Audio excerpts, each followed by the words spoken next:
Salve, minha gente, aqui é o Juliano Posati para mais uma aula, 27ª aula do nosso curso Yeshua, nosso Cristo Planetário Revelado, antepenúltima aula deste módulo que fala sobre atitudes e marcos históricos. Na aula de hoje nós vamos falar sobre os 2 maiores mandamentos. Lembra qual que é? Ai, vai buscar lá na catequese! Alô, dona Silvia, como é que era mesmo? Haha, vem comigo!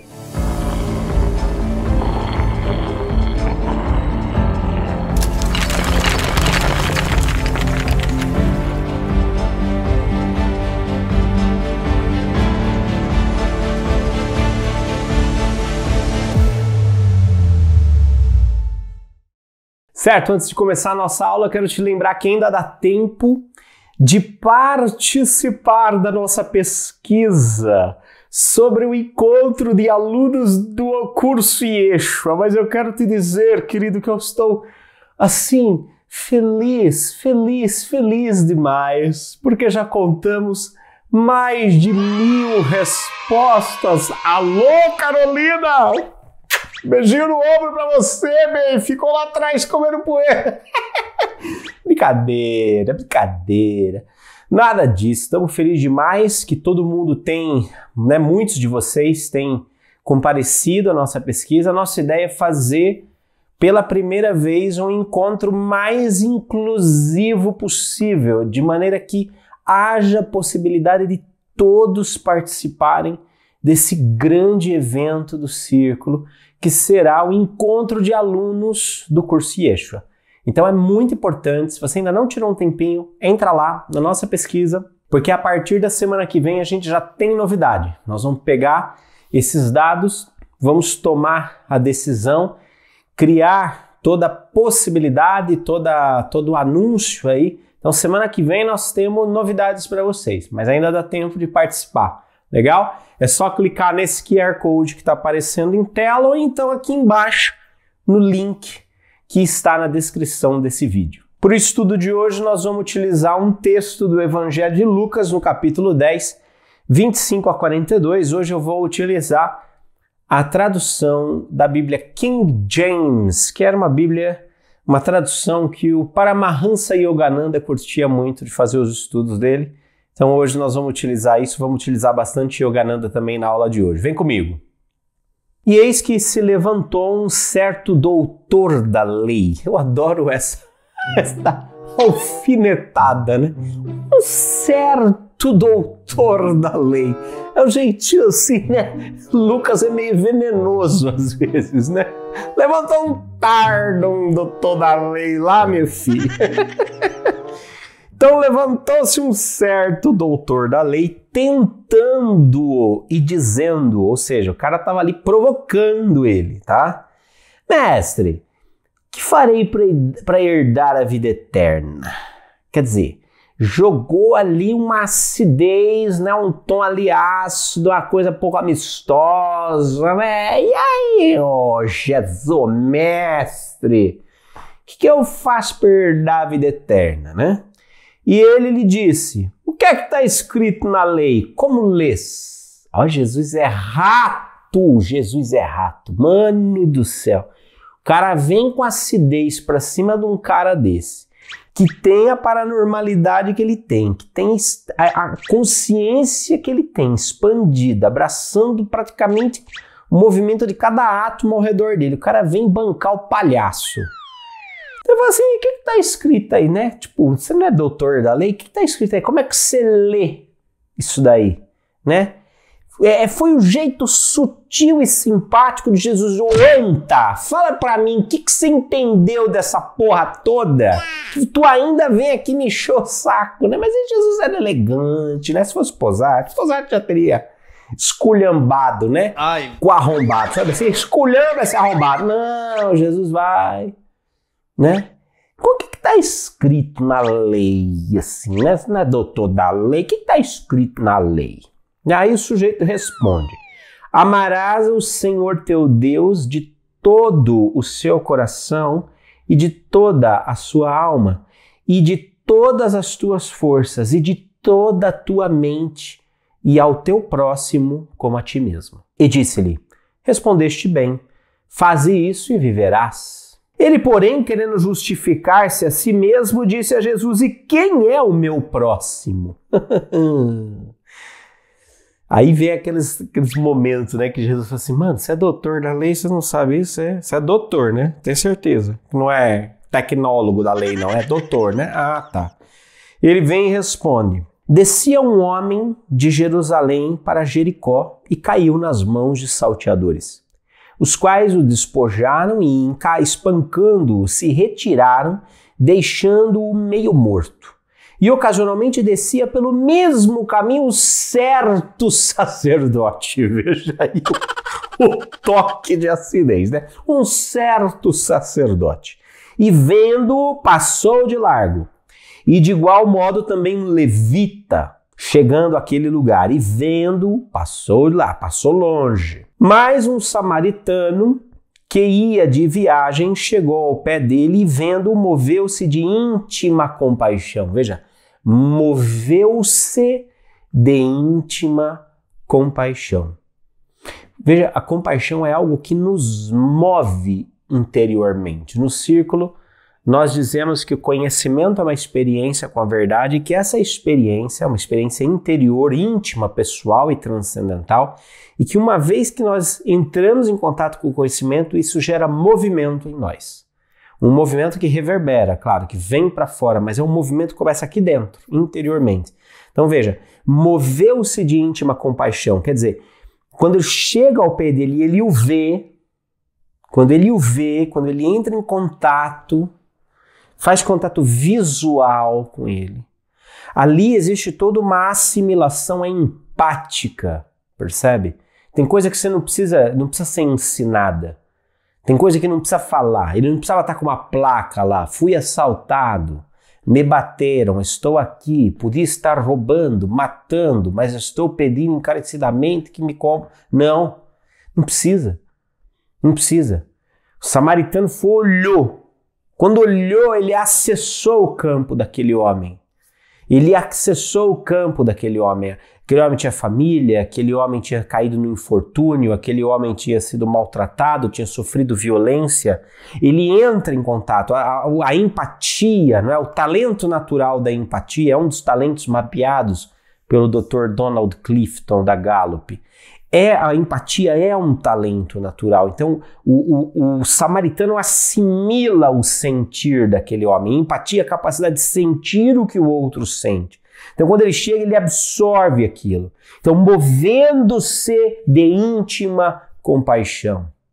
Foi ali, foi aquela assimilação, aquele processo de assimilação do sentir daquele homem, gerou um conhecimento dentro do samaritano. Ele acessou um lugar. E esse acesso, esse conhecimento que aconteceu dentro dele, moveu-o de íntima compaixão. Conhecimento gera movimento. E o movimento se manifesta em transformação. O que ele vai? Aproximando-se, atou-lhe as feridas, deitando-lhe azeite e vinho e pondo-o sobre a cavalgadura, levou-o para uma estalagem e cuidou dele. E partindo ao outro dia, tirou 2 dinheiros e deu ao hospedeiro e disse-lhe: cuida dele. E tudo que demais gastares, eu te pagarei quando voltar. Isso é transformação. Você percebe? Isso é transformação. A transformação que nasce desse conhecimento que é íntimo, pessoal e transcendental. Conhecimento que gera movimento. E esse movimento gera atitudes. É um movimento interno que se traduz em atitudes de transformação. Jesus perguntou: qual, pois, destes 3 te parece que foi o próximo daquele que caiu nas mãos dos salteadores? E o doutor da lei respondeu: o que usou de misericórdia para com ele.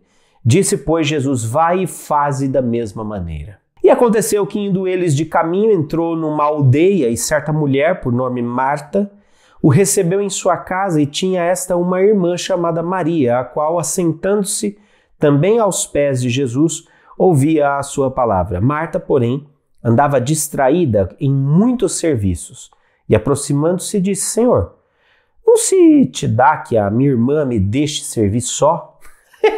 Tipo assim, Ô Jesus, fala pra você uma coisa, eu tô aqui lavando, cozinhando, espremendo o seu suco de uva, tô aqui passando, tirando pó da casa, preparando tudo pro teu jantar, e essa moça, essa tal dessa minha irmã, sentada aí no teu pé, dondoca, como se eu fosse empregada e ela é a doutora da casa. Você não se incomoda não com essa encostada, fica aí?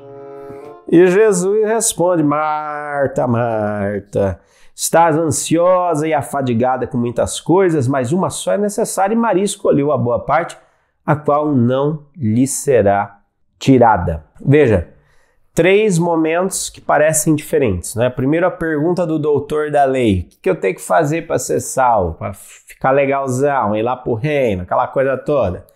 Jesus fala: o que é que fala a lei, meu filho? Você não é doutor da lei? Ele vai e fala: amarás o teu próximo, amarás a Deus sobre todas as coisas, tal, e ao próximo como a ti mesmo, né? Aí ele pergunta: o que é o próximo? Então Jesus vem e dá a parábola do samaritano. Termina a parábola do samaritano, onde a atitude prática é exaltada sobre a religião. Jesus vai para a casa de Marta e o excesso de atitude de Marta, que vai cobrar a atitude de Maria, é defendido, é deferido por Jesus, né? Deferido por Jesus. Jesus fala: não, Maria escolheu a melhor parte. Aí fica uma coisa meio aquelas coisas de Jesus, né? Que dá um nó na cabeça da gente. Você fala assim: mas peraí, o que importa então? É a atitude ou ficar ali coladinho no Jesus? Eu não estou entendendo, senhor. Tá confuso o negócio. E aí é claro que nós vamos trazer aqui, querido, chaves de compreensão para você. Roda das chaves de compreensão. Primeiro ponto que é muito importante, uma curiosidade só, né? É essa passagem onde pergunta: qual é o maior? O que eu tenho que fazer para ser salvo? E Jesus fala do maior mandamento, né? Dos maiores mandamentos. É uma passagem que está nos 3 evangelhos sinóticos, ou seja, na narrativa de Marcos, de Mateus e de Lucas. Tirando Lucas, que acontece um pouco antes, mas Marcos e Mateus descrevem essa como uma passagem, uma das últimos ensinamentos públicos de Jesus quando ele está em Jerusalém. Isso me chamou muito a atenção, porque veja, ele está chegando ao ápice do seu processo de ensinamento. Rolou o Sermão da Montanha, rolou tudo mais, é tipo a saideira, sabe a saideira? É a saideira de Jesus, mas é a saideira pública, né? É a saideira pública, porque ele aproveita a pergunta desse doutor da lei e pum, maior mandamento é esse, faz isso, acabou. Não tem mais conversa, né? Ama a Deus acima de todas as coisas, com todo o seu coração, com toda a tua alma, com todo o seu entendimento, com toda a sua mente, e ao próximo como a ti mesmo, né? Vertical, horizontal. Mas é curioso lembrar, nós estudamos na semana passada a última ceia, e claro, não percorremos tudo que poderia ter sido percorrido na última ceia. Tem toneladas de detalhes ali naquele último momento de Jesus com seus apóstolos. E um deles é justamente quando Jesus começa a... Ele leva esse ama ao próximo como a ti mesmo para um novo nível, ou um nível mais profundo, um nível mais desafiador, quando ele diz: amai-vos uns aos outros como eu vos amei. Veja, esse não é um conselho que ele dá publicamente.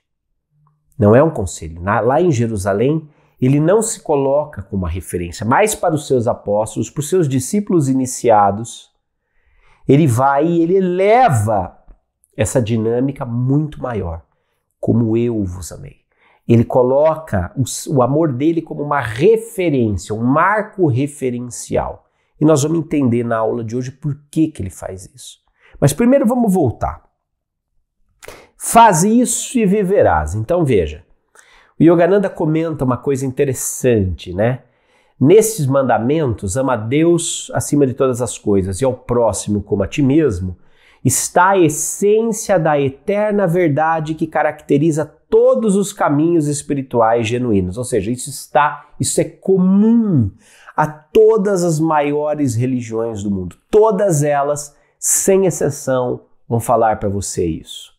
O irredutível imperativo que o homem precisa abraçar como alma individualizada, separada de Deus, se quiser recuperar a consciência de sua unidade com o Criador. Veja, quando eu li esse trecho das reflexões do Yogananda, eu logo me lembrei desta chave que para mim há muitos anos tem sido feito muito sentido. O amor como centro, como meio e a unidade como o fim. Eu sempre faço uma pegadinha e falo assim, qual era o maior desejo de Jesus?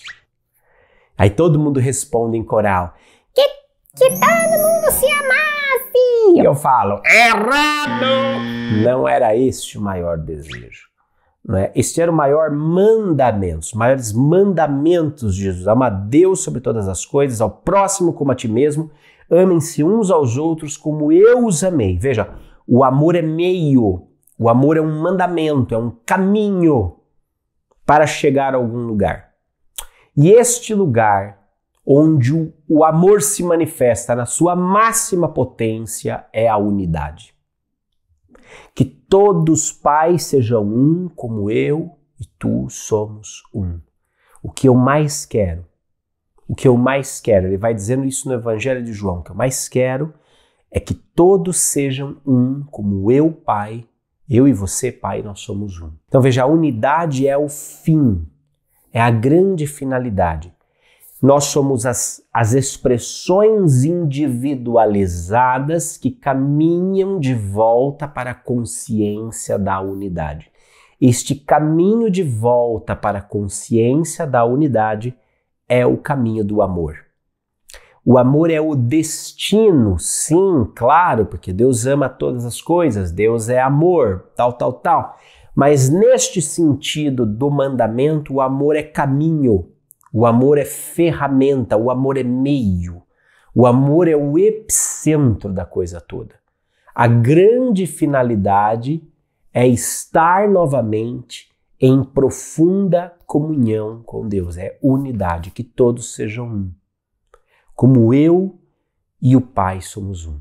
E aí mais à frente, quando a gente começa a entender isso, a gente começa a entender que Jesus primeiro ele vem para dar aquela solapada na religião, né? Dizendo que, olha, atitudes são mais importantes do que religião. Quando o cara tem atitude, ele já está acima da religião.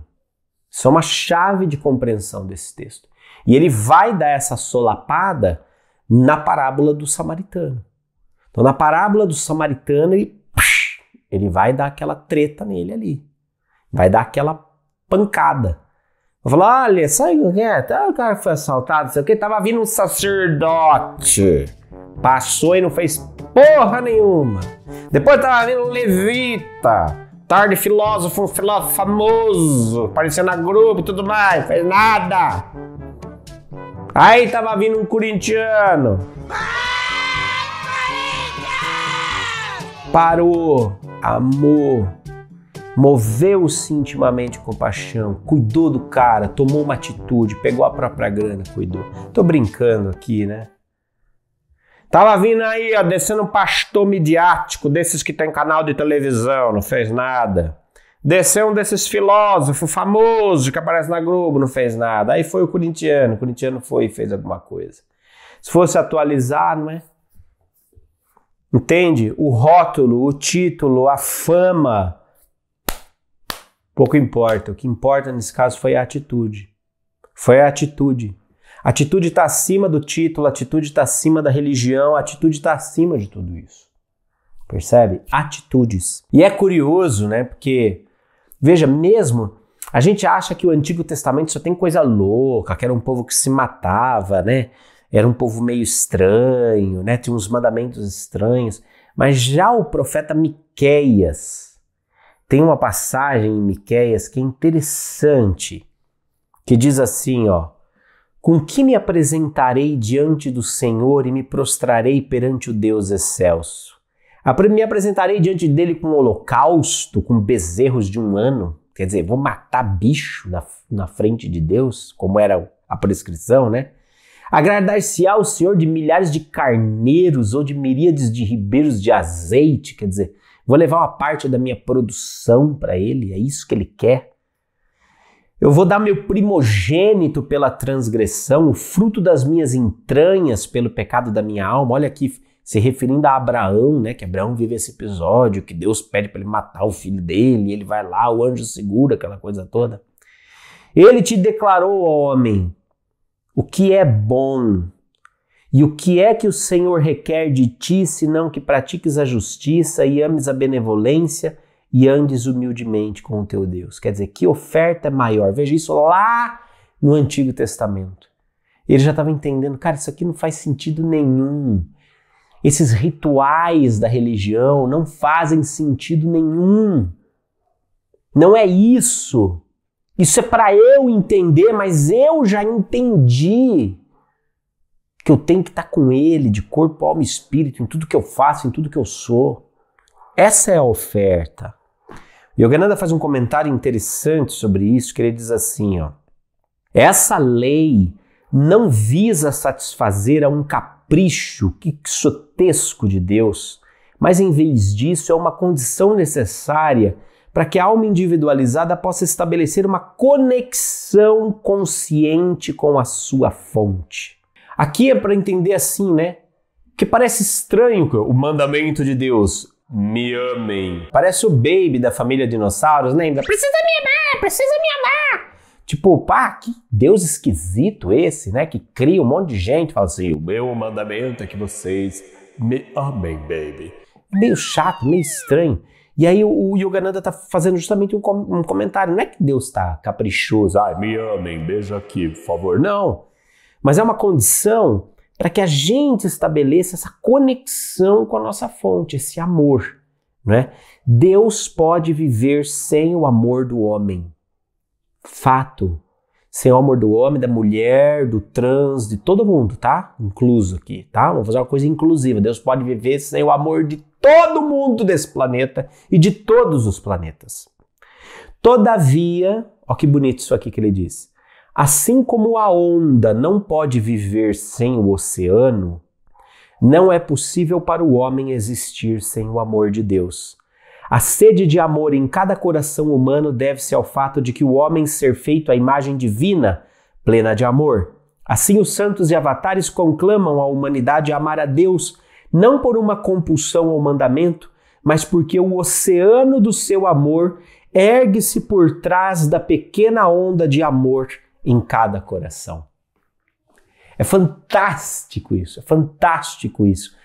É como se todo ser individualizado fosse uma onda que quebra. E o todo, o Pai de todas as coisas, é o oceano.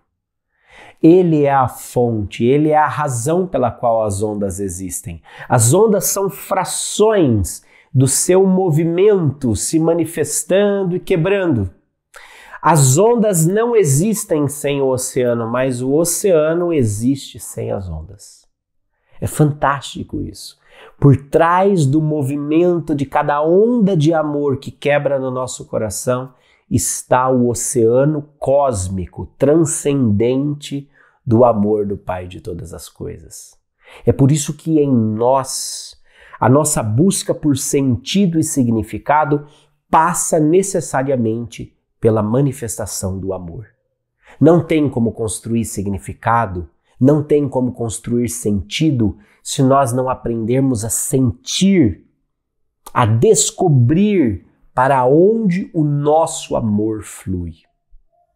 E o nosso amor flui na direção do prazer, o nosso amor flui na direção do aprendizado, o nosso amor flui na direção do flow, aquilo que a gente entra, perde a noção de tempo, de espaço.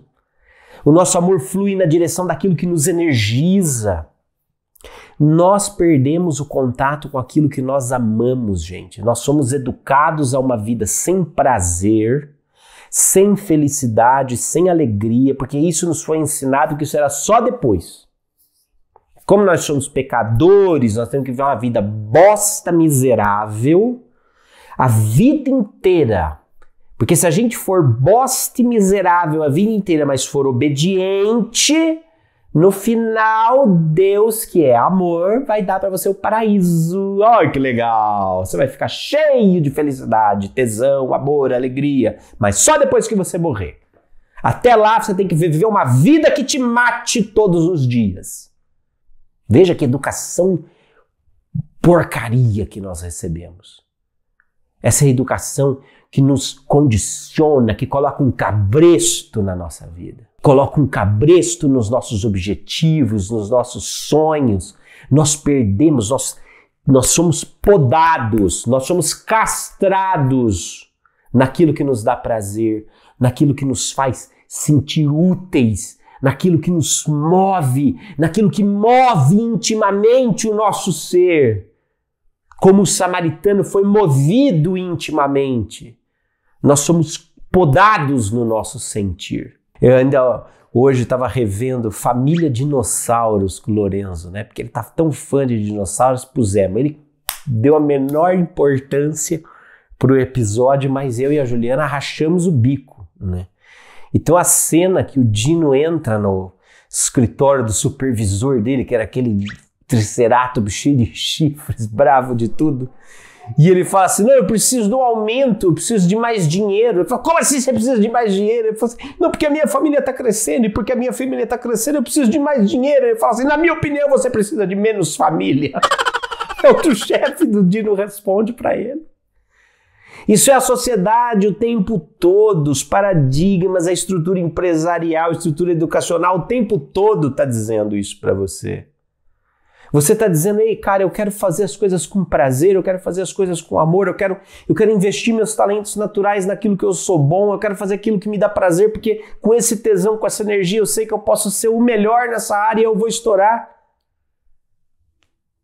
E vem a Roda Viva e diz assim, você precisa ter menos coisa e fazer aquilo que tem que fazer. Acabou. Cala a boca. Engole aqui. Putz, você tá... Ah, entendi, né? É bem complexo aí. Você quer um aumento? É foda isso, né? A conexão com essa fonte, com esse amor de Deus, passa por uma reconexão com o nosso próprio amor. Com aquilo que nós amamos, com aquilo que naturalmente nós somos bons, aquilo que naturalmente nos dá prazer. Se a gente não se reconecta com este lugar, é muito difícil a gente se conectar com o amor de Deus. O apóstolo João, numa das suas cartas, diz assim, como é que você pode amar Deus, que é invisível, se você não ama a pessoa que está do teu lado, que é visível? Uma lógica fantástica, né? A teologia de João. A teologia de João é uma lógica, assim, não resta muita dúvida, né? Peraí, você está dizendo que ama a Deus, a quem você não vê, quando você odeia o próximo a quem você vê. Você odeia a pessoa que está do seu lado, mas você fala que você ama a Deus. Isso é ilógico, porque você não vê Deus e você ama, mas esse cara que você vê, você não ama. Então a lógica está interessante aí. Se a gente puxar um fio da meada, puxar por essa lógica, eu poderia dizer para você, como é que você é capaz de amar o próximo a quem você vê, né? Se você não consegue se amar, se você não consegue amar o indivíduo que carrega os olhos que vem o próximo, se você não consegue olhar com compaixão para a figura que surge diante dos seus olhos no espelho todos os dias de manhã, como é que você vai amar o próximo se você não se amar? Meu amigo, porque você não dá ao outro aquilo que você não tem. Então eu não amo a Deus se eu não amo o próximo, eu não amo o próximo se eu não aprendo a me amar. E amar a si mesmo passa pelo autoconhecimento. Porque você não pode amar uma coisa que você não conhece. Não tem como você amar uma coisa que você não conhece. Você precisa conhecer uma coisa para você amar ela. Você precisa conhecer, percebe? Agora é muito interessante, porque simultaneamente nós precisamos nos conhecer e conhecer a Deus. E aí entra um fator fantástico que é a vida mística. Porque a vida mística, muito diferente da vida religiosa, que é cheia de regras, cheias de rituais e cheia de coisa e tal, a vida mística é uma vida de relacionamento com o Pai de todas as coisas. Por que relacionamento? Porque você precisa conviver com Deus para amá-lo. Você precisa se relacionar com Deus para amá-lo. Você precisa se relacionar consigo mesmo para se amar. E o relacionamento consigo mesmo é a porta para um relacionamento com o divino. E o relacionamento com o divino é uma porta para um relacionamento consigo mesmo. Porque eu moro dentro do Deus que mora dentro de mim. Se eu não aprendo a olhar para dentro de mim, eu não descubro o Deus que ali mora. E se eu não descobrir o Deus que ali mora, eu não descubro o Deus dentro de quem eu moro. Nesse sentido, tem uns comentários bacanas do Yogananda, que ele diz assim, ó, embora seja necessário amar a Deus para conhecê-lo, é igualmente verdade que precisamos conhecer Deus para amá-lo. Há apenas um Criador de todas as faculdades do homem. Deus é a origem do amor com que amamos. De nossas almas, com que clamamos pela imortalidade, de nossas mentes e processos mentais com que pensamos, raciocinamos e alcançamos êxito, e de nossa vitalidade com que nos empenhamos nas atividades da vida. Amar a Deus de toda a alma requer a completa quietude da interiorização transcendente. Não adianta. Para amar a Deus é preciso amar o próximo, para amar o próximo é preciso se amar. Então, para amar a Deus você precisa aprender a se amar. Para conhecer a Deus você precisa aprender a se conhecer. Para valorizar a energia de Deus você precisa aprender a valorizar a sua energia. E veja, quando a gente pensa isso, a gente entende quem é o próximo. A gente não faz essa pergunta que o doutor da lei fez, que é uma pergunta chucra. Amar a Deus na sua onipresença, o próximo do homem, é a manifestação do seu eu maior, ou Deus, a alma é um reflexo do Espírito. Reflexo que está em cada ser e na vida vibratória de todo o cenário cósmico, animado e inanimado. Veja, quando a imanência divina penetra a compreensão do homem, ela o desperta para o seu dever e privilégio de adorar a Deus no templo de si mesmo, por meio da meditação, e no templo de todos os seres e coisas do universo, por meio do amor ao próximo na intimidade do seu lar cósmico. Mas a maioria das pessoas vive entre as estreitas muralhas do egoísmo e jamais sentiu pulsar a vida universal de Deus. Veja que pegadinha, né? Ama a Deus sobre todas as coisas e ao próximo como a ti mesmo. Nesta triangulação, Deus, o próximo e eu mesmo, o que há de comum, o que há de penetrante, o que há de imanente em tudo isso é que Deus está em todas essas coisas. Deus está nele mesmo, Deus está no próximo, Deus está em você mesmo. Eu moro dentro do Deus que mora dentro de mim, o meu próximo mora dentro do Deus que mora dentro dele, eu e o meu próximo, nós moramos dentro do Deus que mora dentro de nós. Quando eu amo ao próximo, eu não estou amando outra coisa senão o mesmo Deus que se manifesta ali. Eu não posso dizer eu amo mais esse dedinho, ou esse dedo, ou esse dedo, ou esse dedo. Falar, ama esse dedo como você ama esse dedo, mas eu amo toda a mão, porque toda a mão faz parte do mesmo corpo. O próximo é onda que quebra no oceano, como eu sou onda que quebra do oceano do amor de Deus. É a mesma coisa, é a mesma substância, é o mesmo Deus camuflado em tudo e em todos.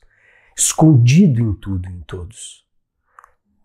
Aquilo que o samaritano viu no homem que estava caído não foi a desgraça humana, não foi o ódio, não foi a bandidagem, não foi a violência. Ele viu Deus.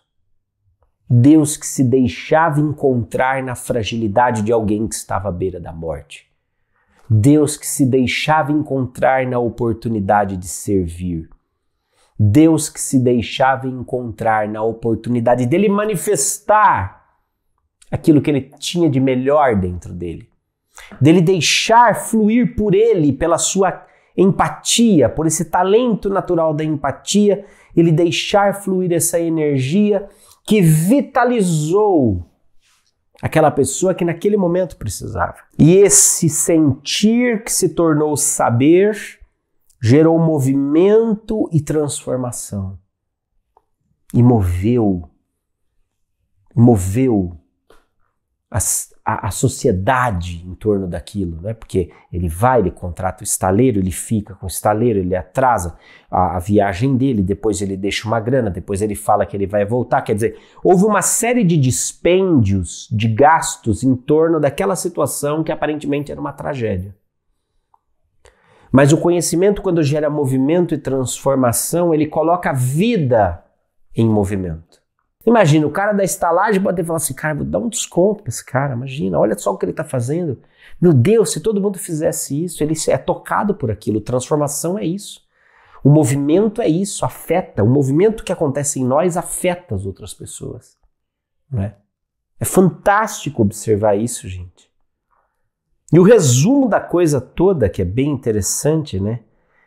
Na visão do Yogananda, eu achei fantástico isso aqui, ó. Portanto, amar a Deus pela oração e meditação contínuas e amá-lo por meio do serviço físico, mental e espiritual a todas as suas manifestações em nossa família universal, eis o fundamento e a essência da totalidade das outras leis de conduta humana e das vidas libertadas. Quem ama a Deus sobre todas as coisas e o próximo como a si mesmo, porque vê no próximo o mesmo Deus, então ama a Deus no próximo. Aquele que ama a Deus diretamente, através do contato íntimo, místico, e o ama em todas as suas manifestações, percebe que ele está escondidinho por trás de todas as coisas do universo, todas as vidas, de todos os átomos e moléculas. Esse cara, ao cumprir esta lei, esse mandamento, ele cumpre todas as leis universais. Todas as leis universais. Ele honra todas as leis universais de uma só vez. Olha o resumo da coisa. Olha o resumo da coisa. Tinha até um santo, não me lembro o nome dele, mas ele falava alguma coisa tipo ame, ame, ame e peque se puder. Era um resumo interessante, né? Ame, ame, ame, erre se puder. Porque quem ama, ama. Acabou.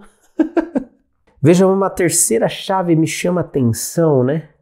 Ame o amor único que se oculta por trás de todos os seus atraentes disfarces. Veja, programas sociais e políticos utópicos trarão poucos benefícios duradouros até que a humanidade aprenda a eterna ciência por meio do qual os seguidores de qualquer religião podem conhecer a Deus na unidade da comunhão da alma com o Espírito.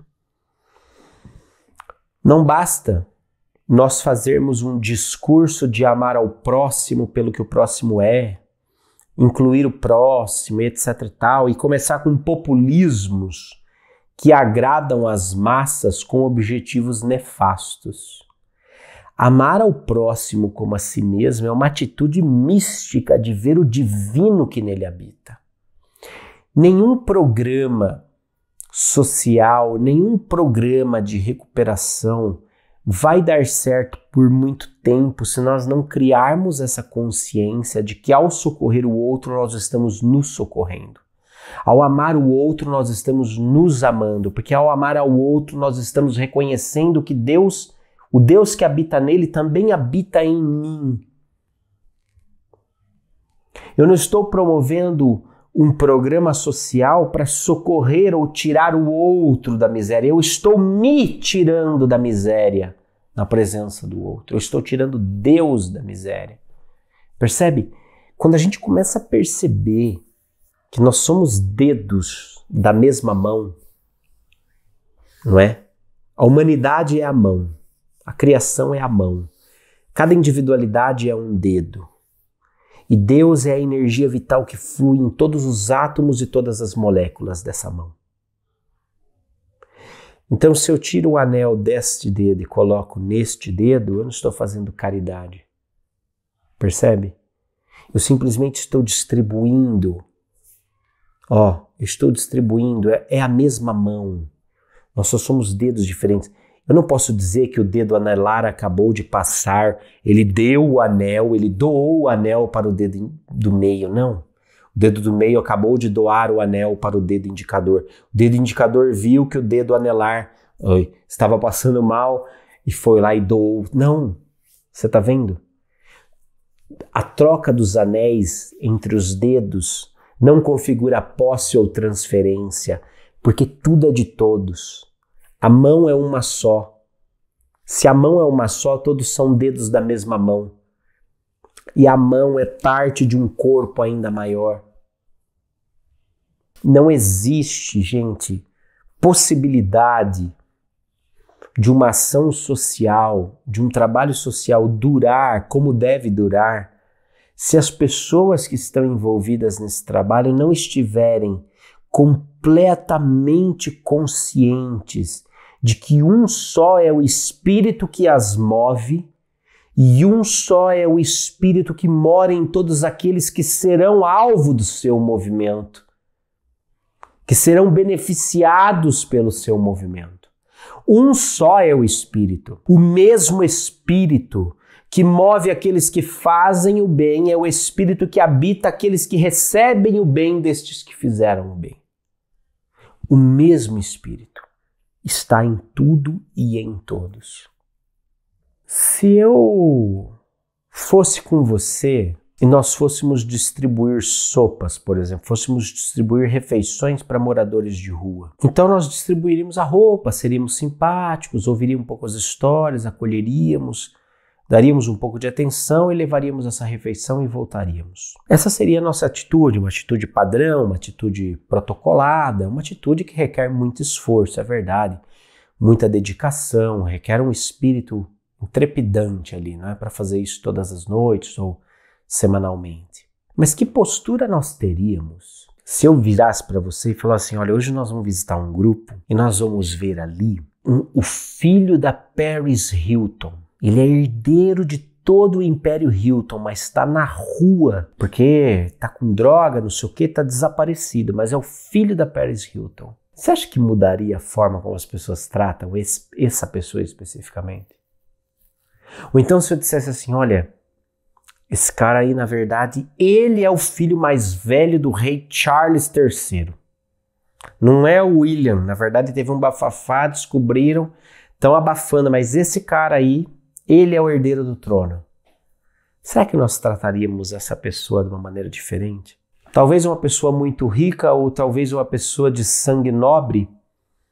Esses títulos humanos inventados pela sociedade, eles de alguma forma afetam a maneira como nós nos comportamos. E eu diria para você, e se ao fazer caridade, e se ao ir socorrer uma pessoa, nós fôssemos verdadeiramente capazes de enxergar nela o Criador do universo, a centelha do divino ou o próprio Jesus. Ele próprio usou essa analogia. Quando pedirem água para vocês, deem. Quando estiverem passando frio, agasalhem. Quando estiverem passando fome, alimentem. Porque eu vou te dizer, vocês não estão fazendo isso para ele, vocês estão fazendo isso para mim. Ele está falando em nome da consciência crística, ele está falando em nome do espírito cósmico. Vocês não estão socorrendo um mendigo, vocês não estão socorrendo um drogado, vocês não estão socorrendo um marginalizado. Marginalizado é uma tag social. O verdadeiro serviço começa a partir da consciência de que o Deus que habita em mim socorre e ama o Deus que habita em você. A quarta e última chave de hoje é tão simples, né? A visita de Jesus a Marta e Maria. Marta e Maria que eram irmãs de Lázaro. Jesus adorava essa família, né? E ele chega e a coisa fantástica, né? Porque ou a gente se identifica com Marta ou a gente se identifica com Maria. Eu lendo essa passagem, olhei para mim e falei, meu Deus, eu sou Marta e Maria. Marta e Maria. E a minha ideia é muito simples.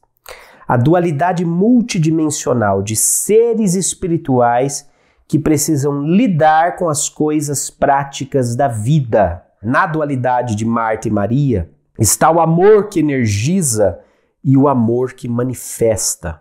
No comportamento de ambas as irmãs, nos descobrimos exoconscientes, sendo um pouco de cada uma delas. Veja, Maria sacou quem era o visitante e ela vai lá e cola nele. Marta também sacou quem era o visitante, mas tinham providências para serem tomadas. Puxa, tem que servir alguma coisa para o homem é importante. As duas amavam Jesus. Mas Maria amava com a sua presença. Marta queria amá-lo com as providências. Não é? Com as providências, precisa botar uma coisa para assar, fazer um suco, passar um café pro homem, assar um pão de queijo, de repente, né? E ela vai tomar atitude, e geralmente quem é de tomar atitude quer que todo mundo tome atitude, é um erro. Eu tenho essa característica, não é? Meu talento natural número 1 é um talento que chama realização, né? É um talento que a gente quer impor sobre o outro a mesma métrica de produtividade que nós temos. Então a gente quer que todo mundo trabalhe como nós trabalhamos. Mas nem sempre é assim. Nem sempre é assim. Cada um dá o seu melhor de maneiras diferentes. E reconhecer os diferentes é parte do processo de reconhecer a Deus que move todas as coisas. Qual atitude é a melhor, a de Marta ou a de Maria? Jesus fala, Maria escolheu a boa parte. Ela escolheu a boa parte, mas porque ela era quem ela era. Marta também escolheu a boa parte. O que Marta estava fazendo também era importante. Jesus não falou, para de fazer o que está fazendo e vem aqui. Ele simplesmente falou, cara, ela escolheu essa parte, você escolheu a outra. Tá tudo bem. Essa parte aqui não vai ser tirada dela. E veja, isso é a dualidade dos seres espirituais como nós, que se manifestam na matéria e que vivem a multidimensão. Ora, nós temos que ser como Maria, então estar ali aos pés, fechadinho, coladinho, deitadinho no colo dele. Ora, nós temos que estar trabalhando. Ora, nós temos que estar trabalhando. Ora, nós temos que fazer acontecer. Nem só de brisa vive o espiritualista, mas também não é só de empreendimento, só de ação social, só de caridade. Existe aí uma dualidade, onde sendo um pouco de cada uma, nós nos descobrimos inteiros, nos descobrimos exoconscientes, pragmáticos com a vida, extremamente transcendentais com o nosso contato, de maneira que a experiência ali de contato oriente aquilo que nós fazemos.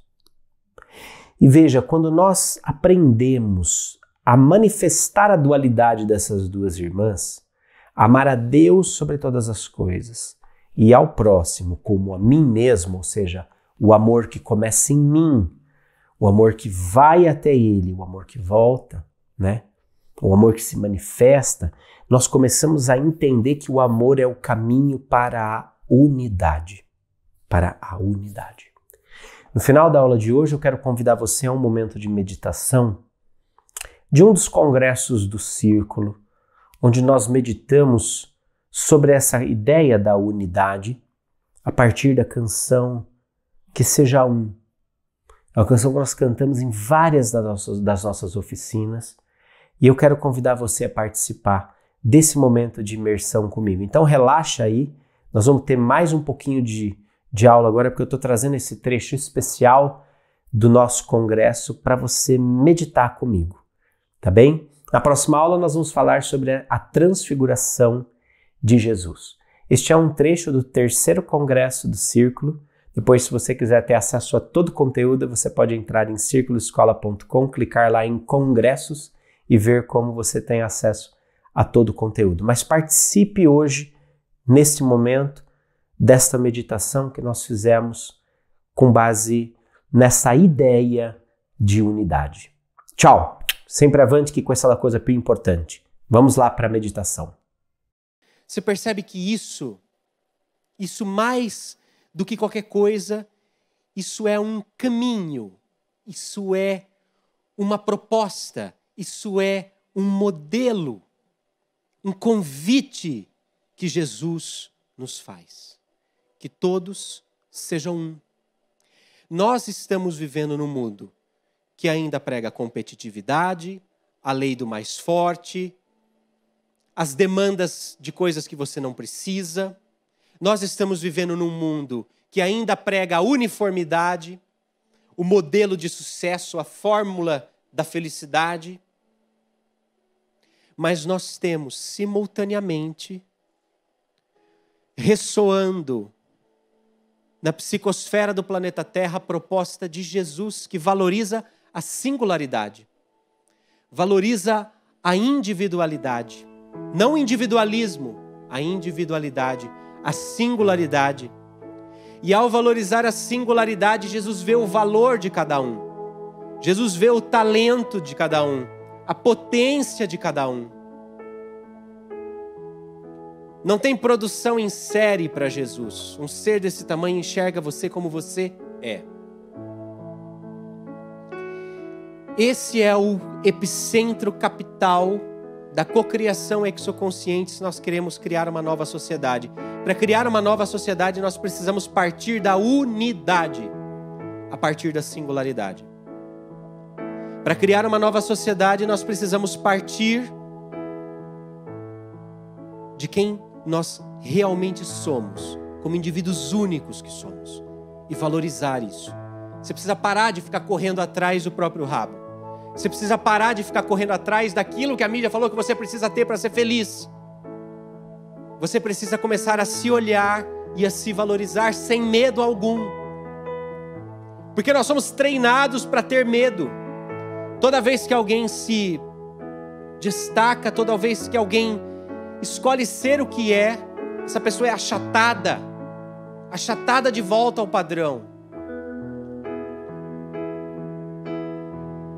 A menina sonha em ser música, sonha em tocar piano, mas a família tem uma empresa de contabilidade. Música não dá dinheiro, vai tocar o escritório de contabilidade do pai. Desiste do teu sonho constantemente. Nós somos esmagados, achatados pelo quê? Pelo padrão, pela uniformidade.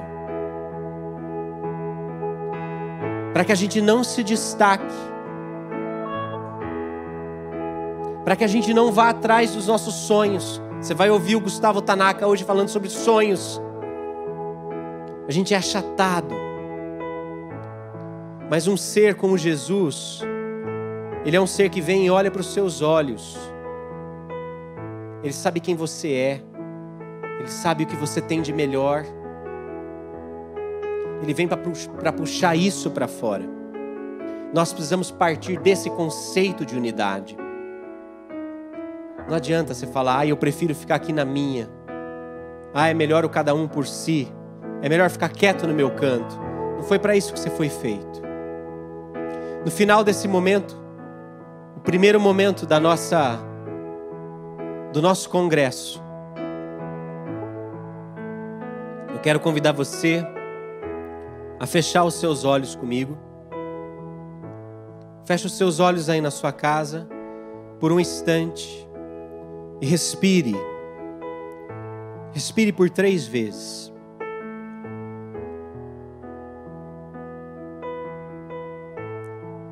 Em meio a tudo isso que eu falei, você pode estar procurando, tateando aquilo que faz sentido para você. Então eu convido agora você a fechar os seus olhos,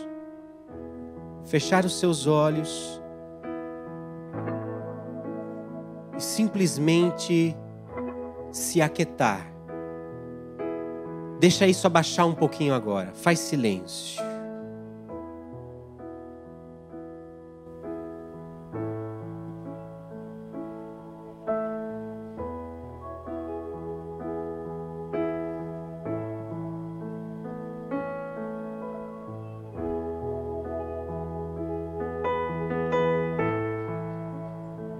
Nesse silêncio, eu convido você a chamar ao seu redor não apenas os seres e humanidades da egrégora do círculo nesse momento, porque esses estão te acompanhando desde o nosso momento de abertura, desde o início desse congresso. Mas nesse momento eu quero convidar você a começar a sintonizar com as energias do nosso Cristo planetário. O Jesus de Nazaré.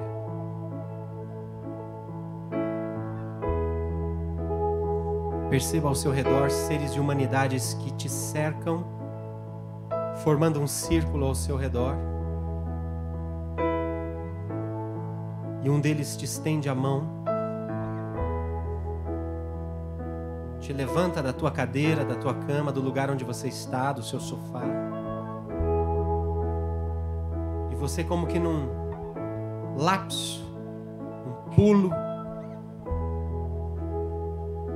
você se vê em pé ao lado do seu corpo, de mãos dadas com este ser luminoso,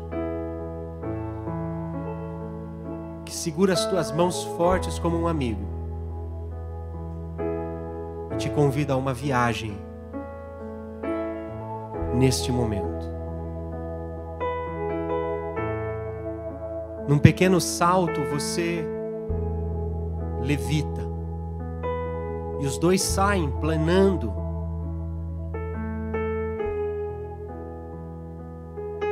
E a sensação que você tem é que vocês entram numa espécie de túnel redondo, como um grande canudo de energia. Vocês viajam no tempo e no espaço para se conectar. Se conectar com uma voz que ressoa nos desertos da Palestina.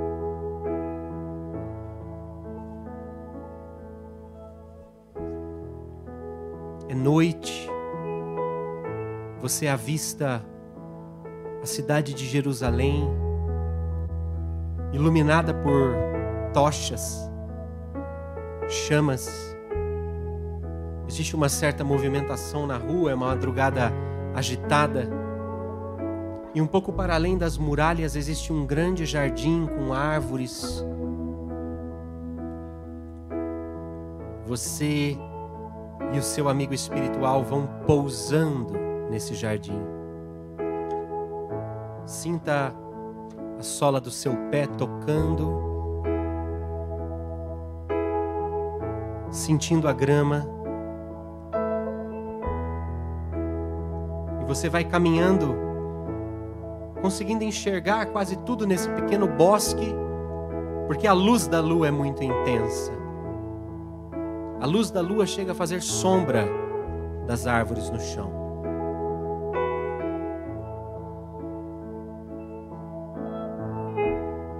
E um pouco mais ali à frente, você reconhece ele. Você reconhece ele. Você o reconhece porque ele sabe quem você é. Você sabe quem ele é, porque ele sabe quem você é. E numa troca de olhares, os cabelos longos, a barba, a roupa tão típica, o manto, não te deixam confundir. É Jesus que vem caminhando na sua direção. E à medida em que ele chega perto de você, o seu coração se aperta, se afrouxa, as suas pernas ficam bambas, a sua garganta dá um nó, porque você sabe quem é ele e ele sabe quem é você.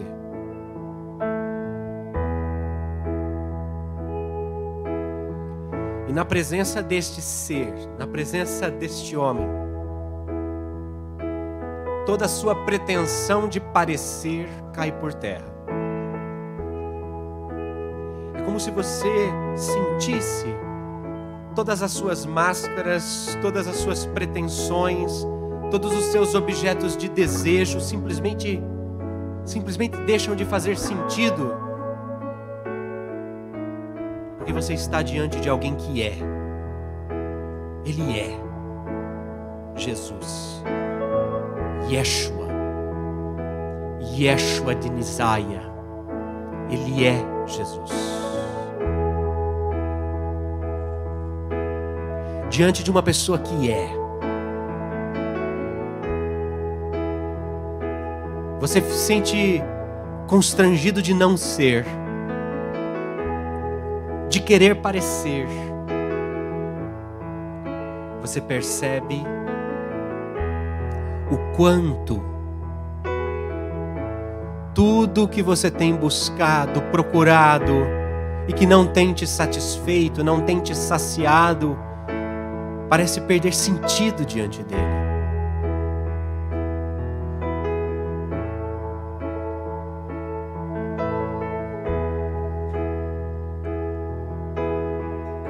Aquela sensação que você traz de nunca estar bom, de nunca ser suficiente, isso desaparece, porque diante dele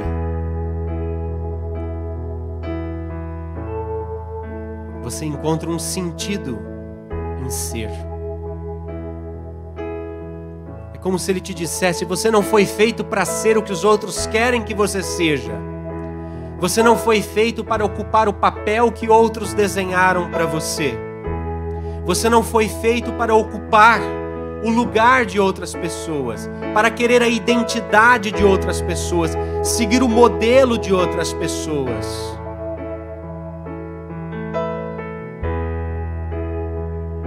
Você tem a minha licença para ser quem você é, na melhor versão de você.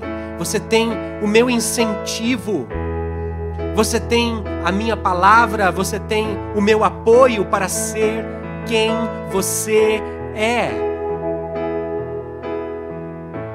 A mim pouco importa se você parece ou quer parecer. A mim pouco importa quem é rico ou quem é pobre.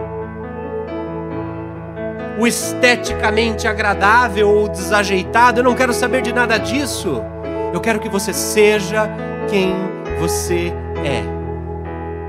Porque se você for quem você é, você terá a oportunidade de ocupar um lugar que é só seu.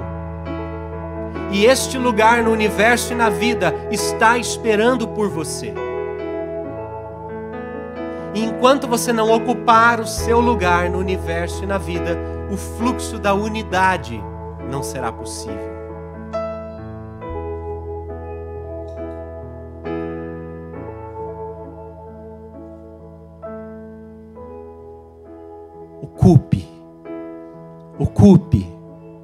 Ocupe o seu lugar diante desse ser.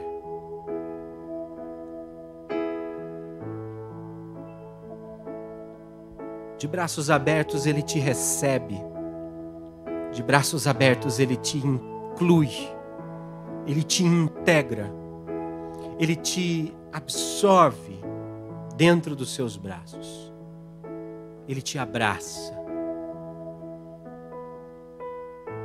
E nesse abraço apertado parece que morre todo o mal que vinha dentro de você. Se entregue nesse abraço. Se entregue nesse abraço. Porque ele abraça quem você é. Não quem você poderia, não quem você gostaria, nem quem você quer ser. Não. Nesse momento, Jesus abraça quem você é. Do jeito que você é.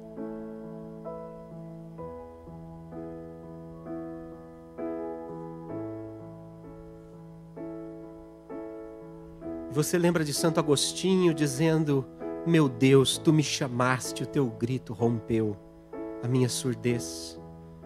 Quanto tempo eu perdi, sozinho eu andava, longe eu vivia assim, mas ele em mim estava. Tudo que eu gastei, meus bens, o pranto que eu colhi, hoje num abraço morre todo o mal que trago em mim. Tarde te amei, beleza antiga e tão nova, eis que eu procurava fora e estavas dentro de mim. Abrace. Abrace e permita que este ser, com a sua egrégora e com as suas emanações luminosas, encontre a singularidade do teu ser hoje. Jesus não abraça quem você pode, quem você gostaria, quem você pensa, quem você pretende ser ou parecer. Ele está aqui para abraçar quem você é. Para que, sendo quem você é, você consiga enxergar o valor da singularidade. Você consiga viver a variedade e então chegar à unidade. Que todos sejam um. Como eu e o Pai somos um.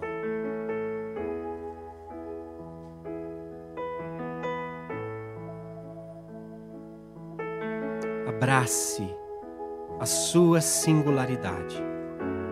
Se deixe abraçar por Ele.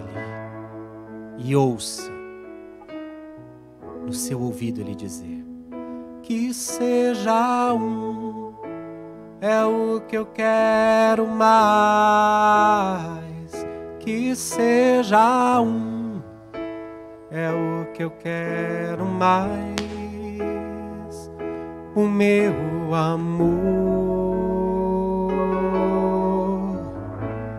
é o que os torna capazes.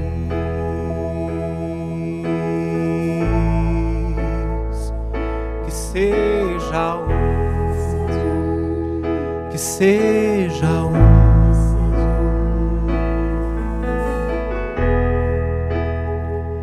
que seja um. É o que eu quero mais. Que seja um, é o que eu quero mais. O meu amor é o que os torna capazes.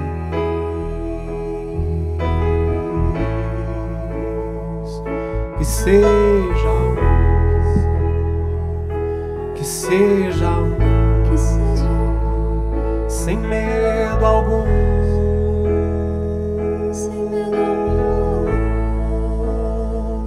sem medo algum,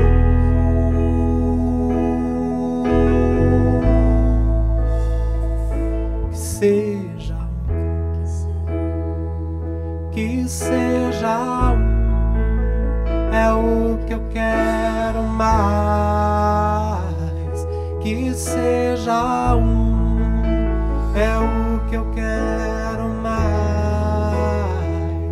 O meu amor é o que os torna capazes. E é isso, é o amor que nos torna capazes. Quando nós somos orientados a outros modelos, a perseguir um sucesso que não faz sentido ao invés da suficiência, quando nós somos forçados a perseguir a lei do mais forte ao invés da lei da fraternidade, quando nós somos levados por essas ilusões, nós deixamos de amar. Nós criamos um bloqueio em nós. Nós vivemos no egoísmo, no individualismo, e nós deixamos de enxergar o outro. E para que a cocriação exoconsciente crie uma nova sociedade, nós precisamos voltar a amar sem medo algum. Porque enquanto nós não amamos, nós não conseguimos nos conectar. É um esforço. Essa competitividade, esse clima nos colocou encasulados no medo, na angústia, na solidão, na depressão. E não precisa ser assim. Eu estou falando com você que está me ouvindo, que está acompanhando. Não precisa ser mais assim. Não precisa. Você pode, durante os trabalhos espirituais desse momento, dar um passo. Dar um passo. Dar um passo. Sem medo algum, se amem mais. Sem medo algum, se amem mais. O meu espírito é quem age faz.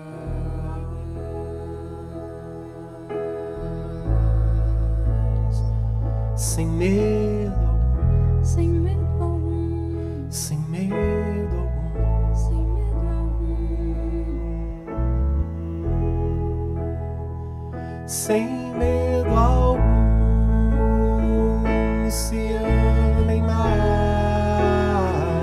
sem medo algum, se amem mais, o meu Espírito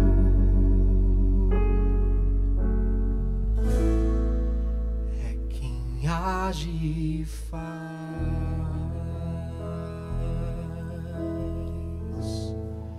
Nesse momento eu convido você a se amar, sem medo algum.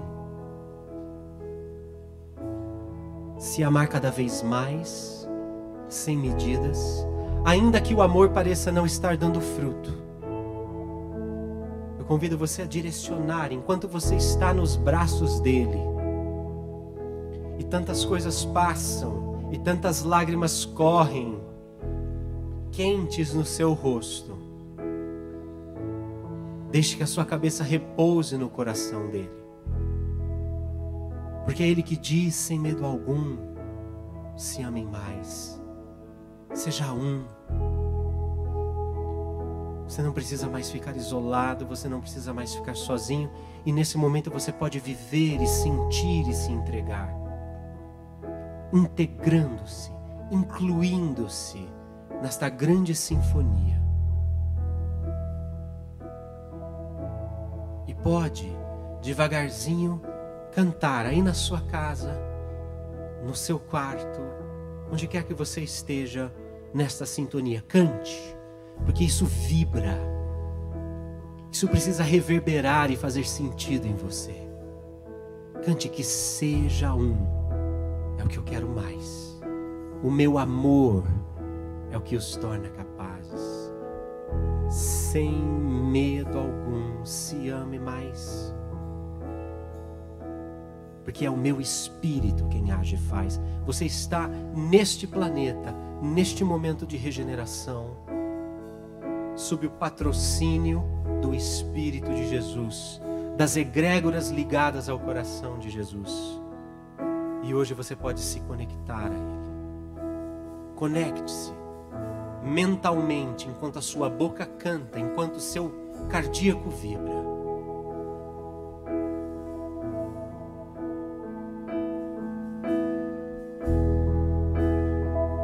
Que seja um, é o que eu quero mais.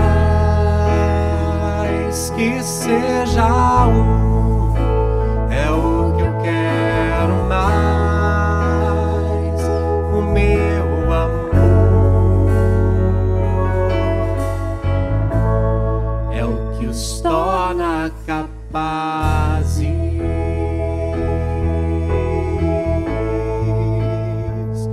Que seja um, que seja um, que seja um, que seja um, sem medo algum, sem medo algum, sem medo algum, sem medo algum, se amem mais, sem medo algum, se amem mais, o meu Espírito é quem age e faz,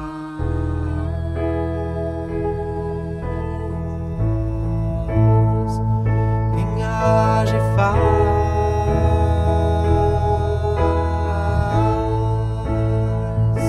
sem medo algum.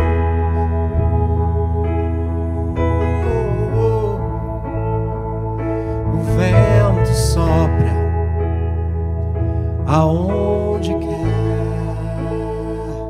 O vento sopra aonde quer.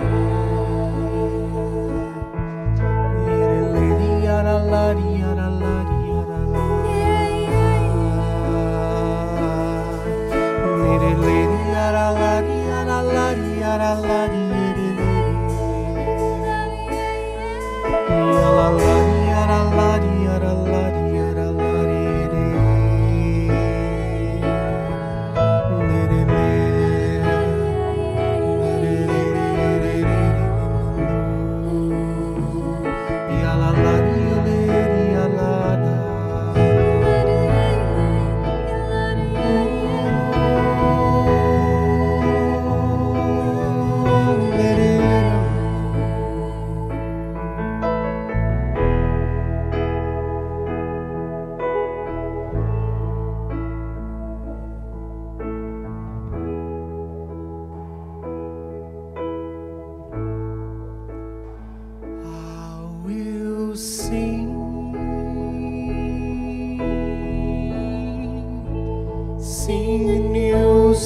uma única voz, sem medo algum, uma única voz, que seja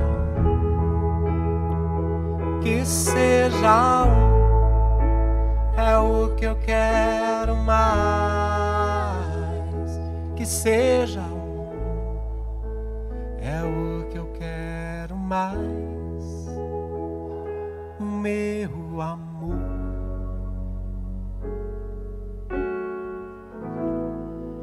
é o que os torna capazes.